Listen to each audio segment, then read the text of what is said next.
Hello friends, बरायबाय Bodo Info official YouTube channel आसा खालामो बयबो नोंथांमोना मोजाङै दङ। दा लोगोफोर upcoming grade 3 पोस्टआव पिन जाबाय हायार सेकेन्डारि पास जानानै बबे पोस्टआव खालामनो हागोन जुदि डिप्ल'मा गैयाबा आरो दङबा माबायदि बेनिफिट्स मोनगोन देन बेनि सायाव क्लियारिफिकेसन लाबोदों जायफ्रा HS पास जाना दङ गोबां कमेन्ट्स बेनि सायाव एक्सट्रा भिडिअ खालाम होनदोंमोन दा फाइनाली खालामबाय आरो जोंहा class 8 pass 10 pass degree pass जाजोब्बाय भिडिअ दंखाजोबो लारि नोंथांमोना नायबानो जाबाय आरो नेक्स्ट अपकमिंग बेनो जाबाय 22,000 वेकेन्सीज ग्रेड 3 ग्रेड 4 मोन्नैबो लानानै आरो बेखौ बुंदों सरकारा जे 10 सेप्टेम्बराव बाथ्रा होदोंमोन दा सेप्टेम्बर हाबसिगोन गाबोननिफ्राय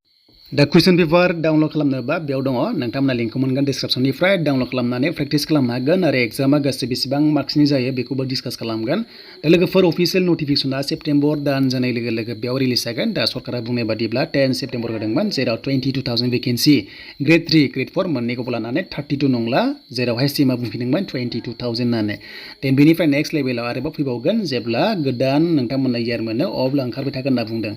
देन जोङो अफिसियेल नटिफिकेसन बेयाव नायनोसै जे हायार सेकेन्डारि पासआ बबे पोस्टआव एप्लाइ खालामनो हायो आरो डिप्ल'मा दं एबा गैया जायफ्रा गैया स' नोंथांमोना बबे पोस्टआव हागोन आरो दङब्ला माबादि मोजां चान्स मोनो स' बेखौ आं नोंथांमोनजोंहाय क्लियार खालामगोन दा फार्स्टआव बे जाबाय थांनाय बारनि अफिसियेल नटिफिकेसनमोन पोस्टआ बेबायदिमोन एन्ड बे जाबाय हायार सेकेन्डारि पासनि बे जाबाय पोस्ट लेभेला फैखायो जेराव जायफ्रा कम्पिउटार सार्टिफिकेट गैया नोंथांमोना गोबां गोनो जायो जे मा पोस्टआव खालामनो हागोन देन बेनो जाबाय ग्रेड 3 पोस्टआव नोंथांमोना खालामनो हागोन बेयाव होनाय माखासे पोस्ट दङ बेबायदि रोखोमनि नोंथांमोनाबो नेक्स्ट लेभेलाव मोनगोन जेराव हायार सेकेन्डारि पास जानाय लोगो आर्ट्स जा साइन्स जा एन्ड डिग्री पास जानानै जुदि डिप्ल'मा गैयाबाबो नोंथांमोना बेफोर होनाय पोस्टआव एप्लाइखौ खालामनो हायो दा बेनो जाबाय आरो लोगोसे जायफ्रा डिप्ल'मा दङ मोजां चान्स नोंथांमोना गासैबो पोस्टआवनो खालामजोबनो हायो नाथाय एग्जाम फिसा आलदा जागोन दा हमना ला 6 मान्थ्स मिनिमाम दङब्ला नोंथांमोना बेफोर होनाय गासैबो पोस्टआव खालामनो हायो नाथाय जायफ्रा डिप्ल'मा गैया स' नोंथांमोना डिप्ल'मा बिनाय पोस्टआव एप्लाइ खालामनो हाया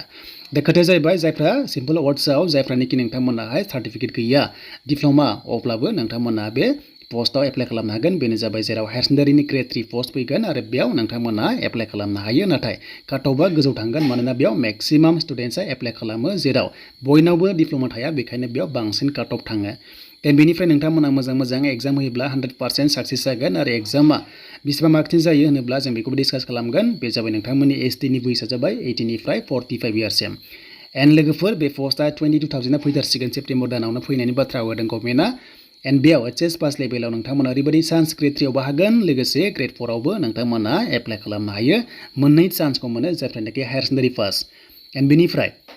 स' नोंथांमोननि बे जाबाय LMB लाइसेन्स दङबा ड्राइभार पोस्टआव 10 पासआवबो नोंथांमोना खालामनो हागोन HSLC एबा HS एबा डिग्री पास जायखिजाया 10 पासनि सार्टिफिकेट होनानै LMB लाइसेन्स दङबा नोंथांमोना ड्राइभार पोस्टआव हायो